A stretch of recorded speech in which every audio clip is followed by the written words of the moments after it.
Alright, I'm gonna do a video on how to prep one of these transmissions. This is a 740 Peerless, or is what you'd call it, a 700. See, it's a mod 740 Peerless, and that's the number on it. Okay, so the tools you're gonna need to do this is you're gonna need crescent wrench, ratchet, 3/8 or 1/2 inch or quarter, extension, and a 3/8 deep well socket, a pick if you need it, or a flat tip screwdriver, or your fingers depending on it. And to do the job of cleaning it and sealing it and lubing it up, I've got some Red and Tacky by Lucas, just some cheap old brake cleaner, and some ultra black Permatex. This stuff works real good, seals up these transmissions. It's made for this, keeps the oil in, keeps the dirt out. So what I'm going to go ahead and do is, if you got your shifter on here, just go ahead, pull that apart. After that, you're going to take your socket, your 3/8 socket, and you're going to start buzzing these off. Alright, once you buzz all these screws out, just put them to the side. Another tip, this whole case is aluminum, so if you run them in with an impact, you're going to strip them out, and then you're going to have to somehow retap it, and because this is what holds the whole transmission assembly together. It's just these 6 screws. Okay. Next thing, what you're going to do is you're going to undo your fitting here. This one's already loose. This was your neutral switch. You could still install that, which I'm going to do. Basically seal it on internally. Reinstall that. So it's got a little ball on there too. When that ball comes up, makes contact, sends circuitry through the 2 terminals, which tells your lawnmower or your deck cutter, whatever you have, bush hog, that it is in neutral, so it will start, because it will not start in gear. But this is unhooked. This doesn't matter. This is basically just a plug. Or you can put a NPT fitting in here with a hose as a breather. In this case, I'm not going to do that because I won't have that much pressure. Okay, after all that's off, have your shifter off, have your plug out, have your 6 bolts out. You're going to push down on the shifter in the middle here, and you're going to push it out. And now you're going to pull the case off. Okay, this one's already been cleaned out, but we're going to put this case to the side for now. Okay, here is the shift linkage. What this does in this transmission, if I can stand this up, I'll show you.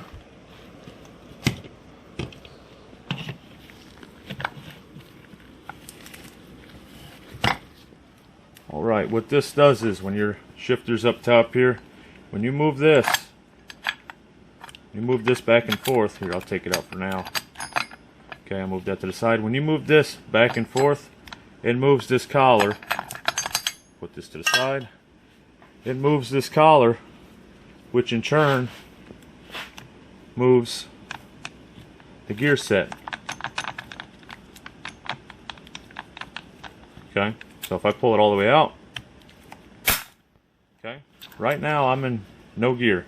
Okay, if I spin the shaft, there's no gear engaged. These can sit there. I got it on the shaft right now, but these can sit here and they can spin, and it ain't got no gear selection. So the shaft is just going to sit there and spin.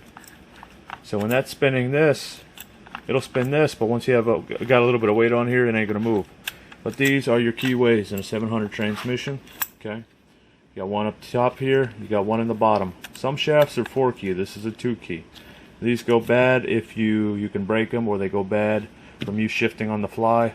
It'll break. And here's the little collar that slides up and down on here and engages the gears.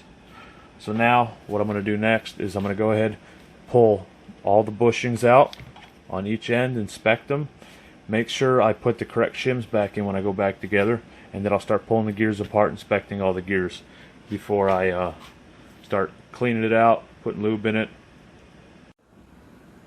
Something to point out too on this transmission, this has already been removed. I got it without it, but the splines here, and then there's a lock down here. Your reverse gear goes between here, and there's a chain that runs along here. So when you go to the back with this, it throws it into reverse. Okay, in these 700s, you do not want to keep reverse, because if that chain slings off, it'll lock this transmission up, and hence lock your rear axle up, causing you to have the brakes come on, which ain't really the brakes, it's mechanical failure internally, which binded up the gears, and unless your chain breaks, it'll lock you all the way down. And I've seen it involve into a couple of wrecks out of that. Alright, now we take a look at our input shaft here. Our input shaft runs through the bottom with the shaft support housing. And if we look at it, it looks pretty good. I don't see no chips on it, anything like that. Snap rings in place. So what I'm going to do now is clean this case out, clean all the gears apart, check all the shafts, and we're going to re-grease it, and then we'll seal it up, and then we'll throw it in the mower. Something to point out too, these bushings have notches in them. See that notch there? These notches are here for a reason. Okay, if you look at this transmission housing here, that notch has to line up in that notch. And see, now it's lined up inside that notch. If you don't, you'll try to put the case on top of it and it won't want to go. And then if you smash it down like that, you'll damage it. All four of these little cups have the notch for the bushings, so the bushings don't spin. It kind of locks them in. It's like a rod bearing. Alright, next part of this, I went through the whole transmission. All the bushings are in their notches on both ends. It's greased all the way around. Go ahead and install my shifter now. If I'm able to, let's see, there and in. I'm probably gonna have to pull that counter shaft out. Yeah, unless I can get under there.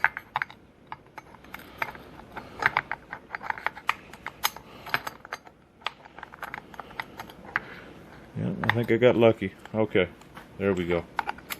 So that basically sits in there like that, goes through the top of your transmission. So you move your shifter, push these gears in and out, but it will go all the way in to the gears over here. So there's action for it. In, out. So we'll leave that there.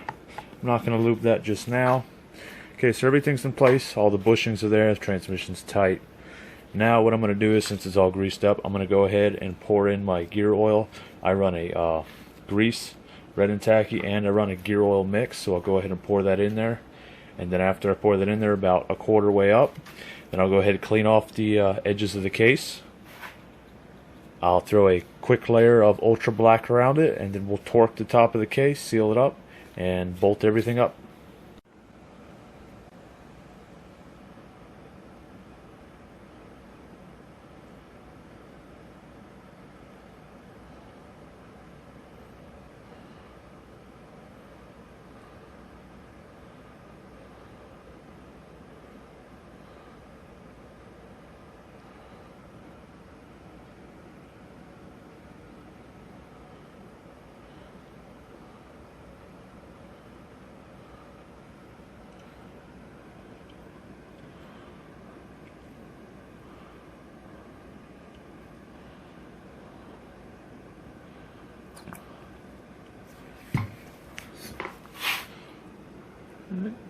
Sometimes if it leaks out the bottom, you need a new seal in the bottom of the input shaft. In this case, it's not leaking. I'm going to go ahead and keep adding some more fluid. I want to go about a quarter way up, and I'm going to stop there because you can see all my gears are submerged in the gear oil. So when it spins it up, it'll toss the gear oil around and lubricate everything. So now I'm going to go ahead and clean up all this. Then I'm going to apply a coat of RTV. Alright, I got my RTV sealed up around the transmission. It ain't pretty, but you know what? It's going to work. Okay, everything's lubricated, everything's put back into place. Now I'm going to go ahead and install my upper cover. Okay. Go ahead and install that. Rotate it around. And we're going to throw her on there.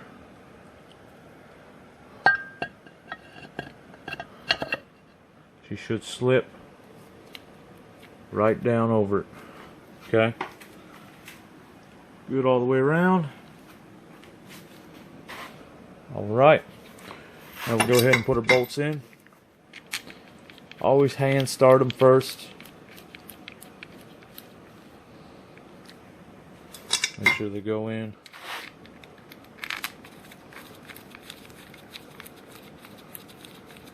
last thing you want to do is strip this case out, because this case holds all them gears. You strip it out, guess what? You'll be buying a new case, and new cases ain't that cheap. Sometimes you can find them for 50 bucks, sometimes you can find them for 60 bucks. And if not, usually the whole transmission, like brand new from EC, is $200, unless you find a deal like I did on this one here. You only pay about 100 bucks for it, but for the same thing pretty much. So that's one way of doing it. Alright, so I'm going to shut it off. I'm going to go ahead and torque this case up, and then when I get it done, I'll come back to you. Alright, that there's all sealed up. Got the gear on it. Got the shifter on it. What I do is I just come around and wipe all the sealer flat with it, so it's not all hanging off.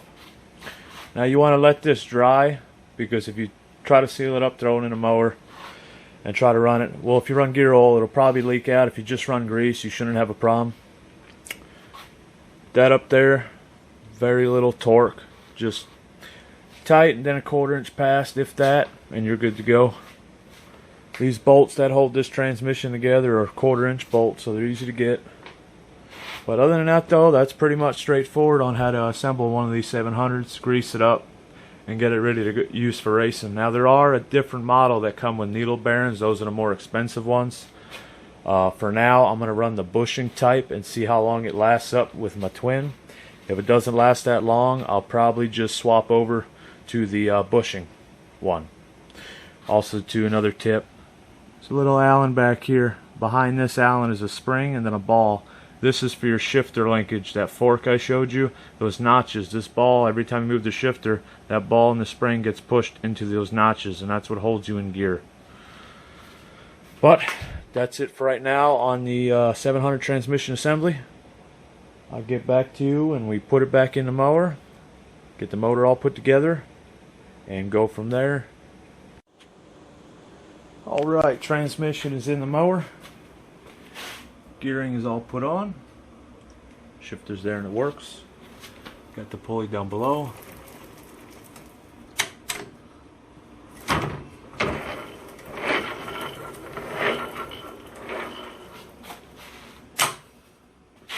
There's neutral.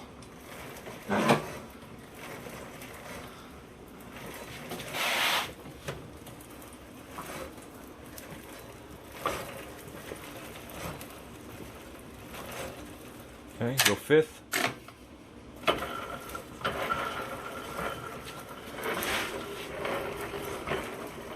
And back to neutral.